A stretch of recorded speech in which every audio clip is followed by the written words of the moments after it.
Para pemirsa, dimanapun berada, salam sehat. Hari ini kita berbincang-bincang dengan tema kesehatan, yaitu Posyandu, Pos Pelayanan Terpadu. Posyandu saat ini perlu dilakukan revitalisasi untuk mendukung transformasi pelayanan kesehatan, secara khusus transformasi layanan kesehatan primer. Posyandu tidak cukup pada level pratama, posyandu madya, posyandu utama, posyandu mandiri seperti selama ini. Tetapi posyandu itu kita upgrade menjadi posyandu prima. Bapak Ibu mau kesehatannya prima? Ya, posyandu prima. Posyandu tidak hanya berdiri sendiri, tetapi terintegrasi baik secara horizontal di tingkat desa maupun terintegrasi secara vertikal sampai ke tingkat nasional. Posyandu ini merupakan ujung tombak pelayanan kesehatan yang paling dekat dengan masyarakat, karena memang posyandu itu sendiri adalah milik masyarakat. Posyandu juga pada saat ini harus mengikuti era perubahan, yaitu era digital. Maka posyandu itu harus mengalami transformasi digital juga, sehingga data dari posyandu itu bisa real time dan menjadi satu bagian dari platform Satu Sehat yang merupakan platform layanan kesehatan digital Indonesia saat ini. Itu Bapak Ibu sebagai pembuka. Ayo kita diskusi mengenai posyandu prima ini. Silakan.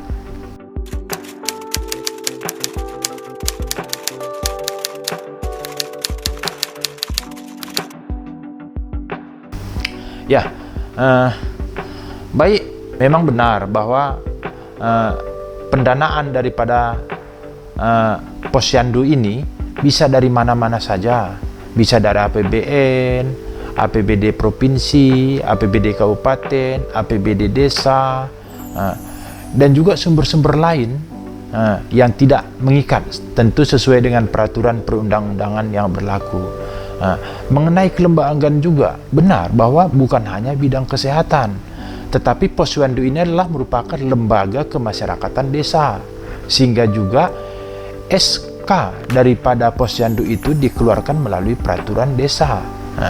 Kemudian juga bahwa pada saat posyandu ini dibentuk, ada struktur organisasi. Di sana ada pengurus, mulai daripada ketua, sekretaris, koordinator sub bidang kesehatan, dan juga koordinator sub bidang pemberdayaan masyarakat.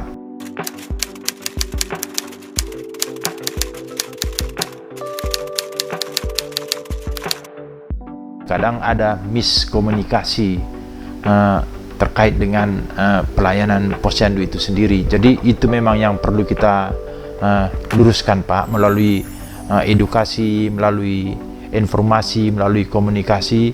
Kita luruskan bahwa sesungguhnya sesuai dengan Undang-Undang Nomor 36 Tahun 2009 tentang kesehatan, bahwa setiap orang memiliki hak yang sama dalam memperoleh layanan kesehatan yang bermutu dan terjangkau, sehingga tidak ada kelompok-kelompok tertentu saja yang berhak ke posyandu, tetapi segenap lapisan masyarakat bisa menikmati layanan posyandu, karena itu adalah memang milik masyarakat. Maka sistem pelayanan di posyandu ini menggunakan platform siklus hidup. Jadi layanan kesehatan posyandu itu mulai daripada remaja, ibu hamil, ibu menyusui, balita, usia produktif, sampai dengan lansia. Semuanya diintegrasi, tidak lagi terpisah-pisah. Itu yang dikembangkan dalam posyandu prima. Ya, terima kasih.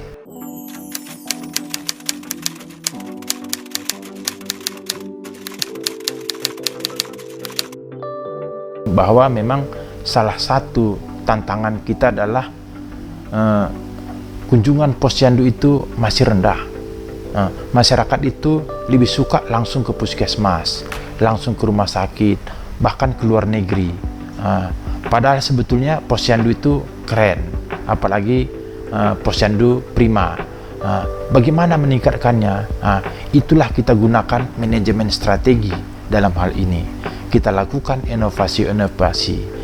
Yang pertama yang kita lakukan, kita ubah brand daripada Posyandu itu menjadi Posyandu Prima.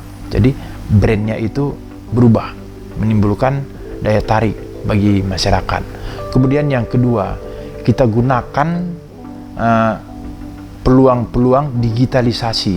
Sekarang ini eranya adalah era digitalisasi. Beberapa fitur daripada digitalisasi itu, selain mendapatkan data yang real time, juga ada beberapa fitur. Contoh, misalnya ada fitur GPS. Melalui fitur GPS bisa ditemukan, bisa diketahui di mana posisi stunting, di mana posisi anak-anak yang kurang gizi, di mana ibu-ibu yang hamil, di mana ibu-ibu yang mau melahirkan.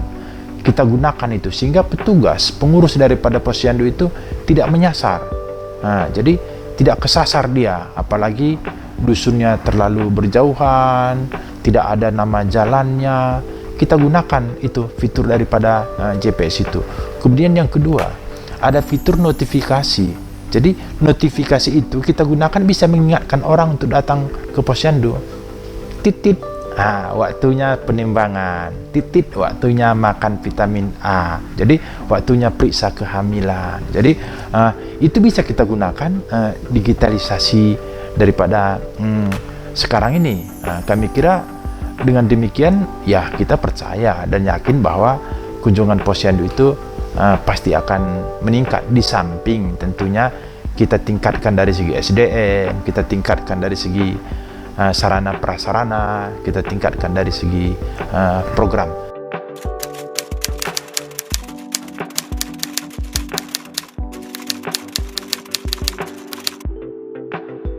Posyandu itu kegiatannya sebetulnya sangat luas. Jadi tidak hanya pada paket pelayanan sesuai dengan siklus umur tadi, tidak hanya paket pelayanan ibu hamil, bersalin dan nifas, kemudian bayi, balita, prasekolah, usia sekolah dan remaja, usia produktif, lalu lansia. Tidak hanya itu, tetapi juga Posyandu Prima ini punya kegiatan lain. Kunjungan ke rumah ada Pak. Kemudian survei mawas diri untuk mengetahui bagaimana status kesehatan, status lingkungan, untuk jaga-jaga lebih dini terkait dengan kesehatan. Kemudian ada juga pemberian makanan tambahan untuk ibu hamil, untuk balita, untuk lansia. Ada, itu semuanya di Posyandu. Di samping itu juga ada edukasi, penyuluhan terkait dengan kesehatan, penyuluhan terkait dengan makanan, gemar makan ikan. Posyandu adalah wadahnya.